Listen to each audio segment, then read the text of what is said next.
कहानी की शुरुआत होती है अमेज़न की एक प्राचीन कहानी से, जिसके मुताबिक जंगल के अंदर एक जादुई पेड़ मौजूद था जिसे टीयर्स ऑफ द मून कहा जाता था। कहते थे कि उसके फूल की सिर्फ एक पंखुड़ी किसी भी जख्म को भर सकती थी और किसी भी श्राप को मिटा सकती थी। सदियों से कई लोग उस पेड़ की तलाश में निकले थे, लेकिन उनमें सबसे मशहूर था स्पेनिश योद्धा सैम। वो हर हाल में उस जादुई शक्ति को पाना चाहता था। फिर सैम और उसके आदमियों ने अमेज़न के खतरनाक जंगल का सामना किया, लेकिन कुछ समय बाद जंगल के असली रक्षकों ने उसे ढूंढ लिया और उसकी जान बचा ली। जैसे ही सैम ठीक हुआ तो उसने उनसे एरोहेड मांग लिया, जो उस जादुई पेड़ तक पहुंचने की चाबी माना जाता था। लेकिन रक्षकों ने इसके लिए साफ मना कर दिया, इसलिए सैम ने उन पर हमला कर दिया। मगर उसकी इस गलती की कीमत उसे बहुत महंगी पड़ी। सैम और उसके साथियों को एक श्राप मिल गया कि आज के बाद वो अमेज़न नदी के इलाके से कभी बाहर नहीं जा पाएंगे। फिर कहानी प्रेजेंट में आ गई, जहाँ बिल नाम का आदमी कुछ लोगों के सामने इसी कहानी के बारे में बात कर रहा था। उसने नक्शे पर उस पेड़ की पॉसिबल लोकेशन दिखाते हुए समझाया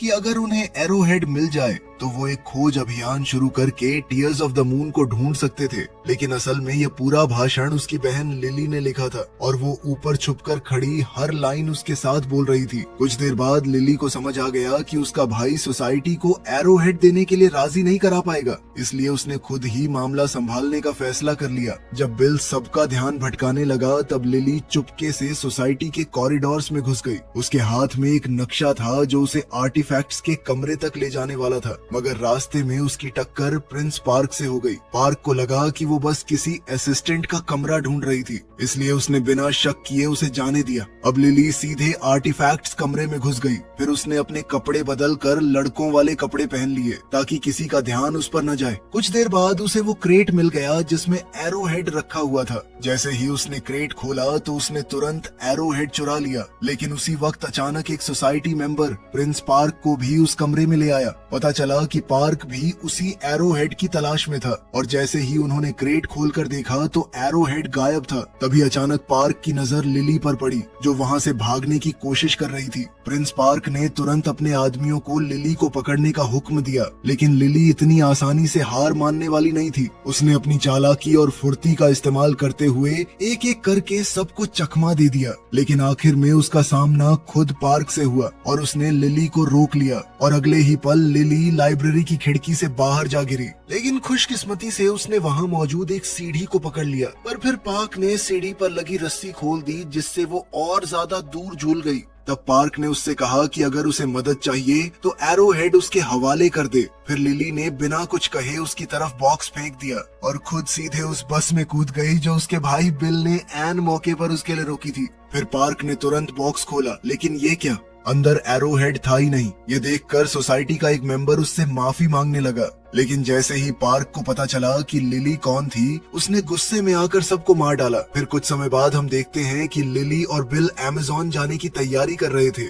उनका मकसद उस जादुई पेड़ यानी टीयर्स ऑफ द मून को ढूंढना था। उन्हें पूरा यकीन था कि उस जादुई पेड़ की मदद से दुनिया की कई जानलेवा बीमारियों का इलाज मिल सकता था। उन्होंने अपना पूरा रूट प्लान कर लिया था। अब सिर्फ एक चीज की कमी थी, उन्हें एक ऐसे बोट के कैप्टन की जरूरत थी जो उन्हें अमेज़न नदी के अंदर तक ले जा सके। इसके बाद हम अमेज़न जंगल को देखते हैं, जहां एक पुरानी और काफी खतरनाक दिखने वाली बोट पर कुछ इंग्लिश टूरिस्ट्स क्रूज का मजा ले रहे थे। इस बोट का कैप्टन यानी स्किपर था फ्रैंक, एक ऐसा आदमी जो लोगों को बेवकूफ बनाकर पैसे कमाने में माहिर था। उसने अपने पूरे क्रूज बिजनेस को एक ही आइडिया पर खड़ा किया था कि अमेज़न की हर चीज इंसान को मार सकती थी। इसी डर का फायदा उठाकर वो टूरिस्ट से ज्यादा पैसे वसूल करता था। वो तरह तरह के नाटक और ट्रिक्स करता ताकि सबको लगे कि वो किसी जानलेवा एडवेंचर का हिस्सा बने हुए थे। यहाँ तक कि उसने एक लोकल ट्राइब को भी पैसे दे रखे थे ताकि वो उसके झूठ में साथ दे। दूसरी तरफ लिली और बिल भी अमेज़न के किनारे बसी एक छोटी सी बस्ती में पहुंच गए थे,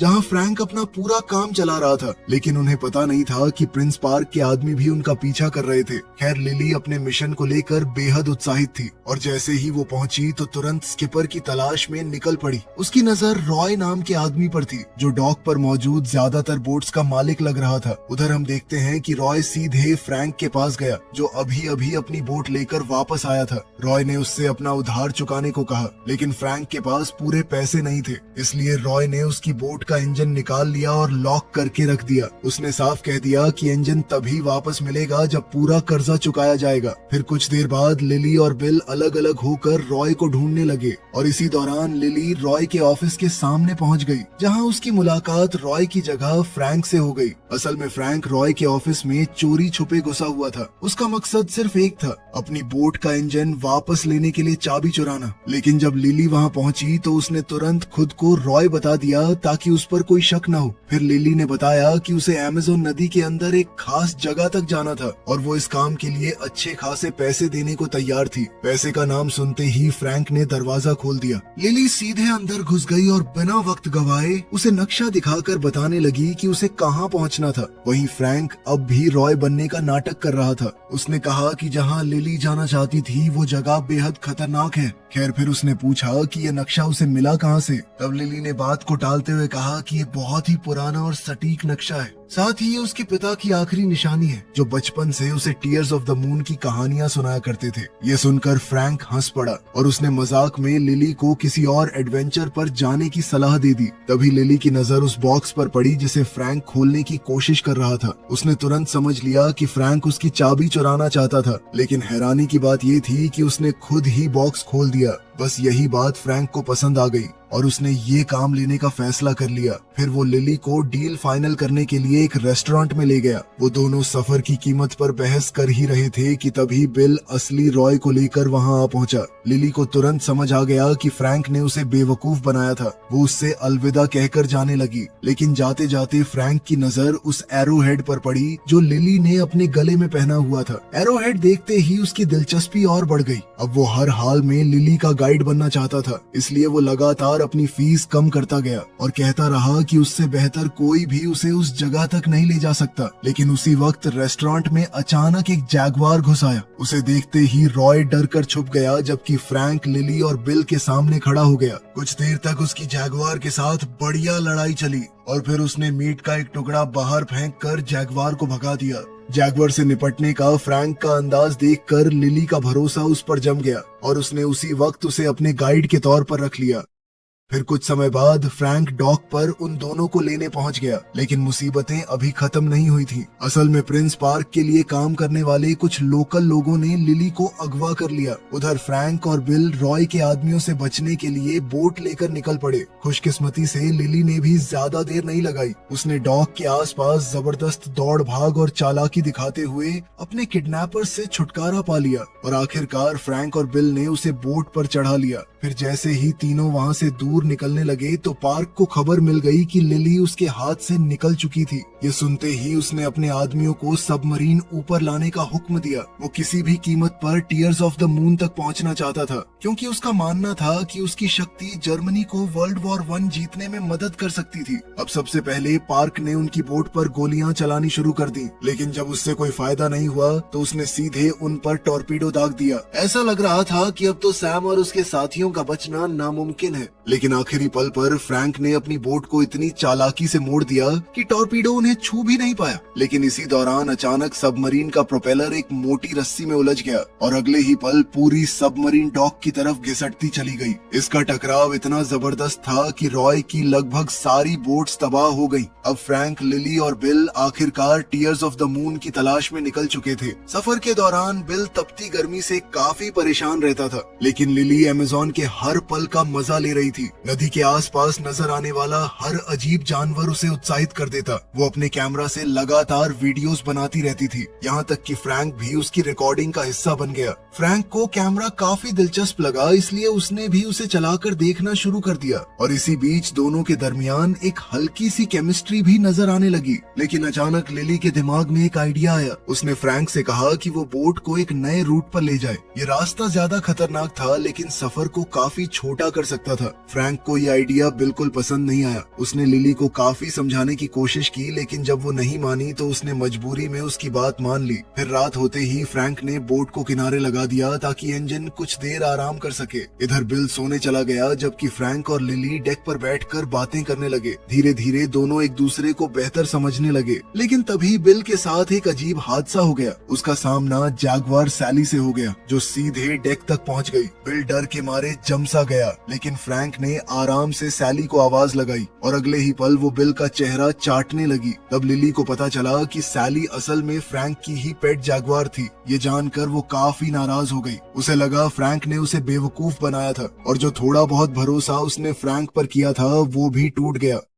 वहीं दूसरी तरफ पार्क ने भी अपना रास्ता बदल लिया था। उसका इरादा सैम और उसके श्रापित साथियों को ढूंढने का था, क्योंकि उसे लगता था कि वही लोग उसे जादुई पेड़ तक पहुंचने में मदद कर सकते थे। फिर कुछ समय बाद वो उस जगह पहुंच गया जहां सदियों पहले सैम और उसके आदमियों को कैद किया गया था। वहां पार्क सैम के पत्थर बने शरीर के पास गया और उस पर नदी का थोड़ा सा पानी गिरा दिया। अगले ही पल उसके शरीर से 2 सांप बाहर निकले। पता चला कि वो सांप सैम का ही हिस्सा थे। उनके जरिए सैम ने पार्क से बात की। फिर दोनों ने एक सौदा किया। पार्क एरोहेड ढूंढने में मदद करेगा और बदले में सैम उसे टीयर्स ऑफ द मून तक ले जाएगा। इसके बाद सांप ने इस सौदे की कसम खाई और फिर पार्क ने सैम और उसके साथियों को उनकी कैद से आजाद कर दिया। इधर अगली सुबह फ्रैंक और उसके साथी आखिरकार अमेज़न के खतरनाक बहाव तक पहुंच गए थे। जैसे ही वो खतरनाक पानी के बीच आगे बढ़े, फ्रैंक ने किसी तरह बोट को संभाले रखा। डर के बावजूद लिली जिद करती रही कि वो इसी रास्ते पर आगे बढ़े। 20 सफर में उनकी बोट लगभग एक खतरनाक ढलान से नीचे गिरने वाली थी। ये देखकर सबकी सांसें थम गईं, लेकिन फ्रैंक ने वक्त रहते बोट को संभाल लिया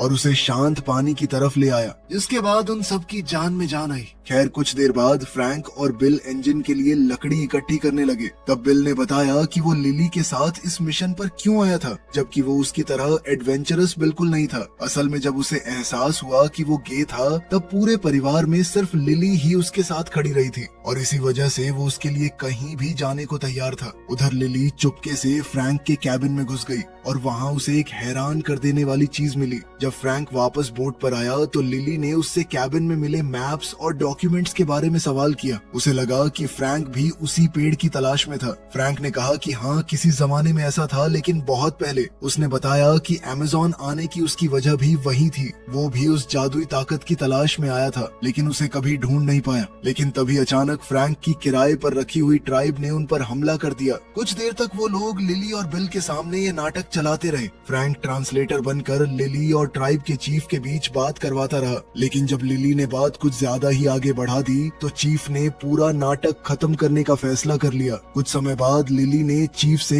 एरोहेड पर बने निशानों का मतलब पूछा। चीफ ने बताया कि जो भी टीयर्स ऑफ द मून की तलाश में निकलेगा, उसे पानी को पत्थर में बदलना होगा और एक टूटे हुए दिल को जोड़ना होगा। उसने ये भी बताया कि उस पेड़ पर खास फूल सिर्फ रेयर क्राइंग मून के दौरान खिलता था और उनके मुताबिक वो पल 2 दिन बाद आने वाला है। चीफ ने कहा कि पेड़ तक पहुंचने के लिए उसे ऐसे सांप का पीछा करना होगा जो अपनी ही पूंछ को काट रहा हो। ये सुनते ही लिली को याद आया कि उसने वही निशान मैप में देखा था। उसने तुरंत मैप देखा और उस सिंबल को वहां ढूंढ निकाला। अब लिली को लगा कि वो फ्रैंक के बिना बस एक नाव में बैठकर वहां तक पहुंच सकती है, इसलिए उसने फ्रैंक को उसका बाकी बचा हुआ पैसा दे दिया। मगर उस रात गांव पर अचानक श्रापित लोगों यानी कॉन्क्विस्टाडोर्स ने हमला कर दिया। उनका सिर्फ एक मकसद था, एरोहेड हासिल करना। फ्रैंक, बिल और लिली 3 अलग अलग कॉन्क्विस्टाडोर्स का सामना करने लगे, मगर लड़ाई के दौरान उनमें से एक ने लिली के गले से एरोहेड छीन लिया और उसे सैम तक पहुंचा दिया। एरोहेड मिलते ही सैम वहां से भागने लगा, लेकिन फ्रैंक ने उसका रास्ता रोक लिया और दोनों के बीच उस आर्टिफैक्ट को लेकर जबरदस्त लड़ाई शुरू हो गई। मगर इसी बीच सैम ने फ्रैंक को चाकू मार दिया, लेकिन पेड़ों के बीच से नीचे गिरने से पहले फ्रैंक ने एरोहेड वापस छीन लिया और उसे लिली की तरफ उछाल दिया। उधर चीफ ने लिली और बिल की जान बचा ली और दोनों को सुरक्षित नीचे ले आई। फिर उसने लिली से कहा कि वो नदी की नजर से दूर भाग जाए, क्योंकि कॉन्क्विस्टाडोर्स नदी के पार नहीं जा सकते थे। लिली भागने लगी, लेकिन सैम के सांप उस तक पहुंच गए और उसे जकड़ लिया। सैम कुछ कर पाता उससे पहले ही जंगल ने उसे और उसके साथियों को घसीटकर वापस नदी की तरफ खींच लिया। जब कॉन्क्विस्टाडोर्स ने खुद को संभाला, तब उन्हें समझ आ गया कि लिली तक पहुंचने के लिए अब उन्हें पार्क की मदद चाहिए थी। तब सैम के एक साथी ने अपनी मधुमक्खियां पार्क के पास भेज दी ताकि उसे उनकी हालत की खबर मिल सके। फिर अगली सुबह लिली ने फ्रैंक को देखा और उसे लगा कि वो बिल्कुल ठीक ठाक था। लेकिन जब चीफ और बिल वहाँ पहुँचे तब उनकी नजर फ्रैंक की पीठ में घुसे हुए चाकू पर पड़ी। अब फ्रैंक के पास सच बताने के अलावा कोई रास्ता नहीं बचा था। उसने कबूल किया कि वो भी कभी सैम के कॉन्क्विस्टाडोर्स में से एक था, लेकिन वो और कुछ समझा पाता उससे पहले लिली को उसके शरीर से चाकू निकालना पड़ा। मगर हैरानी की बात ये थी कि चाकू निकालने के बाद भी फ्रैंक को जरा सा नुकसान नहीं हुआ। ये देखकर बिल वहीं बेहोश हो गया। खैर कुछ देर बाद लिली ने उसे होश में लाकर अलविदा कहा। उसने बताया कि सफर का बाकी हिस्सा वो सिर्फ फ्रैंक के साथ तय करेगी। उधर श्रापित कॉन्क्विस्टाडोर्स की मधुमक्खियां पार्क की सबमरीन तक पहुंच गई थी। पार्क ने उन्हें अंदर बुलाया। उनमें से एक मधुमक्खी ने मैप पर एरोहेड की लोकेशन दिखाई। फिर दोनों के बीच पूरी बातचीत हुई, जिसे देखकर पार्क के साथी भी हैरान रह गए। इधर सफर के दौरान फ्रैंक और लिली उसकी पिछली 400 सालों की जिंदगी के बारे में बात करने लगे। फ्रैंक ने बताया कि वो सैम का सबसे करीबी दोस्त था। इसी वजह से वो उसके साथ टीयर्स ऑफ द मून की तलाश में अमेज़न आया था, क्योंकि सैम अपनी बेटी को मौत के मुंह से बचाना चाहता था। फ्रैंक सैम के लिए नक्शे बनाता था और नदी का वो मैप जो लिली इस्तेमाल कर रही थी वो भी फ्रैंक ने ही बनाया था। फ्रैंक ने सैम के साथ जंगल की गहराइयों तक सफर किया था ताकि टीयर्स ऑफ द मून का जादुई फूल ढूंढ सके। लेकिन जब उसने देखा कि जिस ट्राइब ने उनकी जान बचाई थी सैम उनके साथ क्या करने को तैयार था, तब उसे समझ आ गया कि वो इसका हिस्सा नहीं बन सकता। फ्रैंक ने सैम को चीफ की बेटी की जान लेने से रोक दिया। इसी दौरान वो लड़की एरोहेड लेकर भाग निकली और अपनी आखिरी सांस लेते हुए चीफ ने सैम और उसके साथियों को श्राप दे दिया। इस तरह साल बीतने लगे और फ्रैंक और सैम बार बार एक दूसरे से टकराते रहे। आखिरकार फ्रैंक ने सैम और उसके आदमियों को एक गुफा में कैद कर दिया, जहाँ से जंगल उन्हें वापस नदी तक नहीं ले जा सकता था। अगले 300 सालों तक जंगल ने उनके शरीरों को तोड़ मरोड़ दिया और धीरे धीरे उन्हें डरावने राक्षसों में बदल दिया। लिली ये सब ध्यान से सुनती रही। फिर उसने फ्रैंक से पूछा कि उसने पिछले 300 साल कैसे गुजारे। फ्रैंक ने बताया कि उसने वही शहर बसाया था जहां लिली उसे मिली थी।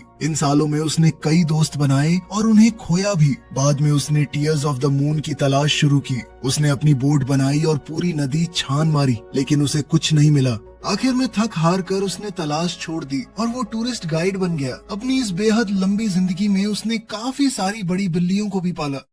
उधर प्रिंस पार्क अपनी सबमरीन में बिल तक पहुंच गया। उसने बिल को पकड़ लिया और उसे मजबूर किया कि वो टीयर्स ऑफ द मून की लोकेशन बता दे। मजबूरी में बिल ने मैप पर जगह दिखा दी। इसके तुरंत बाद पार्क ने कॉन्क्विस्टाडोर्स की मधुमक्खियों को मार डाला ताकि वो ये जानकारी सैम तक न पहुंचा सके। इधर फ्रैंक और लिली भी उसी जगह की तरफ बढ़ रहे थे। सफर के दौरान फ्रैंक ने लिली को बताया कि जब उसे टीयर्स ऑफ द मून का फूल मिल जाएगा तब वो क्या करेगा। उसने कहा कि उसके पास 2 रास्ते होंगे और वो वही रास्ता चुनेगा जो आखिरकार उसे सुकून दे सके। अगले दिन वो नदी के एक ऐसे हिस्से तक पहुंच गए जहां आगे बढ़ने का कोई रास्ता नजर नहीं आ रहा था। लिली को लगा कि शायद वही वो जगह थी जिसका जिक्र एरोहेड में था, जहां पानी पत्थर में बदल जाता था। तब फ्रैंक नदी में छलांग लगाकर नीचे गया। वहां उसे एक प्राचीन चेम्बर मिला जहां एक लीवर लगा हुआ था, लेकिन वापस आकर उसने लिली को बताया कि उसे ही अंदर जाकर लीवर खोलना पड़ेगा, क्योंकि वो खुद उस जगह में फिट नहीं हो सकता था। ये सुनते ही लिली घबरा गई, क्योंकि उसे तैरना नहीं आता था। लेकिन आखिरकार फ्रैंक ने उसे मना लिया कि उनके पास और कोई रास्ता नहीं था और फिर दोनों साथ में पानी के अंदर उतर गए। अब जैसे ही लिली चेम्बर के अंदर पहुंची उसने लीवर दबा दिया, लेकिन लीवर दबाते ही दरवाजा बंद हो गया। ये देखकर लिली बुरी तरह घबरा गई। तब फ्रैंक ने उसे किस करके थोड़ी सी हवा दी ताकि वो सांस ले सके। फिर लिली ने किसी तरह उस प्राचीन लीवर को पूरी तरह नीचे कर दिया। उधर फ्रैंक पर पिरानस का झुंड टूट पड़ा। धीरे धीरे वहाँ का सारा पानी निकलने लगा, लेकिन जब तक पानी पूरी तरह नहीं निकलता लिली के पास बाहर निकलने का कोई रास्ता नहीं। फिर जब फ्रैंक आखिरकार उस तक पहुँचा तो उसे लगा कि लिली डूब चुकी थी, लेकिन अगले ही पल लिली की आंखें खुल गईं और उसने फ्रैंक को थप्पड़ मार दिया, क्योंकि उसने उसे वहाँ अकेला छोड़ दिया था। खैर कपड़े बदलते वक्त दोनों को एहसास हुआ कि उन्होंने आखिरकार पेड़ की असली लोकेशन ढूंढ निकाली थी। लेकिन तभी एक और बड़ी मुश्किल सामने आ गई। जैसे ही वहाँ का बाकी पानी भी निकल गया, उन्होंने देखा कि पार्क भी वहाँ मौजूद था और उसने बिल को अपना कैदी बना रखा था। मामला और भी खराब तब हुआ जब कॉन्क्विस्टाडोर्स की एक मधुमक्खी जो चुपके से उनका पीछा कर रही थी वापस जाकर श्रापित कॉन्क्विस्टाडोर्स को भी लोकेशन बताई। तभी पार्क ने लिली से एरोहेड छीन लिया। फिर उसने फ्रैंक को मजबूर किया कि वो अपनी स्टीम बोट से सबको उस गुफा के अंदर ले चले जहाँ वो जादुई पेड़ मौजूद था। मगर जब वो पेड़ तक पहुँचे तो वो सदियों से मरा हुआ लग रहा था। तब पार्क ने लिली से कहा कि वो पेड़ पर फूल खिलाए, क्योंकि ये करना कैसे है ये बहुत कम लोग जानते थे। लेकिन लिली ने मना कर दिया। फिर फ्रैंक ने कहा कि वो ये काम करेगा, लेकिन बदले में उसे फूल की एक पंखुड़ी चाहिए होगी। अब पार्क इस बात पर मान गया, लेकिन उसने बिल को अपने पास ही बंधक बनाए रखा।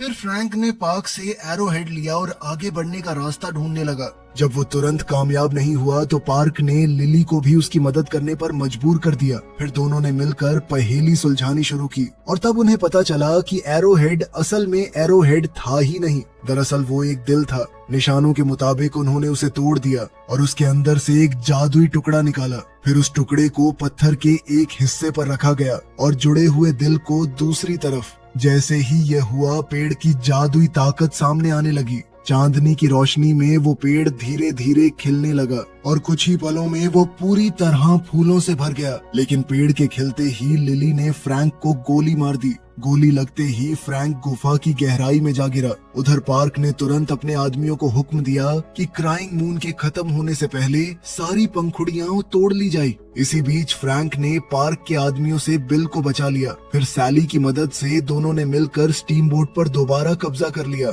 फिर लिली पेड़ पर चढ़ गई ताकि एक पंखुड़ी हासिल कर सके, लेकिन क्राइंग मून के खत्म होने से पहले उसे तोड़ने के लिए उसे बहुत तेजी से दौड़ना पड़ा। आखिरकार उसने टीयर ऑफ द मून की एक पंखुड़ी तोड़ ली, लेकिन उस पल वो पेड़ से नीचे गिर गई और वहाँ प्रिंस पार्क पहले से मौजूद था। उसने एक बार फिर लिली को धमकाया और कहा कि पंखुड़ी मेरे हवाले कर दो, वरना तुम्हें और तुम्हारे भाई को कोई नहीं बचा पाएगा। तभी अचानक पूरा पेड़ टूटने लगा। अपनी जान बचाने के लिए लिली ने पंखुड़ी छोड़ दी और पार्क को पकड़ लिया। वहीं दूसरी तरफ फ्रैंक ने गिरती हुई पंखुड़ी को पकड़ लिया। लेकिन कहानी अभी खत्म नहीं हुई थी। तभी श्रापित कॉन्क्विस्टाडोर्स भी पेड़ तक पहुंच गए और उन्होंने पार्क को मार डाला। उसके बाद वो लिली के पीछे पड़ गए, लेकिन फ्रैंक ने पंखुड़ी दिखाकर उनका ध्यान अपनी तरफ खींच लिया और उन्हें अपने पीछे आने पर मजबूर कर दिया। फ्रैंक ने बिल को सुरक्षित जगह पर छोड़ दिया और सैली को उसके साथ रुकने का हुक्म दिया ताकि वो बिल और लिली दोनों की हिफाजत कर सके। फिर लिली पेड़ से नीचे अपने भाई के पास आ गई और दोनों ने देखा कि फ्रैंक अपनी बोट को सीधे उस प्राचीन स्मारक की तरफ ले जा रहा था। कॉन्क्विस्टाडोर्स पंखुड़ी हासिल करने के लिए फ्रैंक से लड़ने लगे, लेकिन फ्रैंक ने एक एक करके सबका सामना किया और उन्हें रोकता रहा। आखिर में उसका सामना सैम से हुआ। सैम ने एक बार फिर उससे पंखुड़ी मांगी, लेकिन तब पता चला कि असली पंखुड़ी तो बिल के पास थी ताकि वो उसे लिली को दे सके। अगले ही पल बोट जाकर उस प्राचीन स्मारक से टकरा गई और इस टक्कर की वजह से नदी का पानी गुफा के अंदर आना बंद हो गया। जंगल ने तुरंत कॉन्क्विस्टाडोर्स को अपनी गिरफ्त में ले लिया और क्योंकि अब वो नदी तक नहीं पहुंच सकते थे, जंगल ने फ्रैंक समेत सभी कॉन्क्विस्टाडोर्स को दोबारा पत्थर बना दिया। कुछ देर बाद लिली उस जगह पहुंची और उसने फैसला किया कि वो पंखुड़ी फ्रैंक को देगी ताकि उसका श्राप टूट सके। इस फैसले के साथ ही उसने इंसानियत की मदद करने का अपना सपना भी दांव पर लगा दिया। लेकिन हैरानी की बात ये थी कि कुछ भी नहीं हुआ। मजबूर होकर लिली और बिल वहाँ से चले गए, जबकि सैली अपने मालिक का इंतजार करती रही। तभी लिली को सैली के जोर जोर से गरजने की आवाज सुनाई दी। वो पलट कर देखती है और देखकर हैरान रह गई। फ्रैंक जिंदा हो चुका था। लिली दौड़कर सीधे उसकी बाहों में जा पहुंची और तब उन्होंने देखा कि जादुई पेड़ ने उनके लिए एक और पंखुड़ी छोड़ दी थी। फिर कुछ समय बाद सब लोग वापस शहर लौट आए। अब फ्रैंक ने रॉय को अलविदा कहा और अमेज़न के उन जंगलों से लंदन की ओर निकल पड़ा। आखिरी सीन में हम लंदन की सड़कों पर अपने हीरो हीरोइन को देखते हैं। दोनों एकदम खुश हैं और अपने पालतू बिल्ले के तौर पे जैगवार रखा हुआ है। वीडियो पसंद आई तो लाइक कर देना, चैनल को सब्सक्राइब कर लेना। मिलते हैं अगली वीडियो में।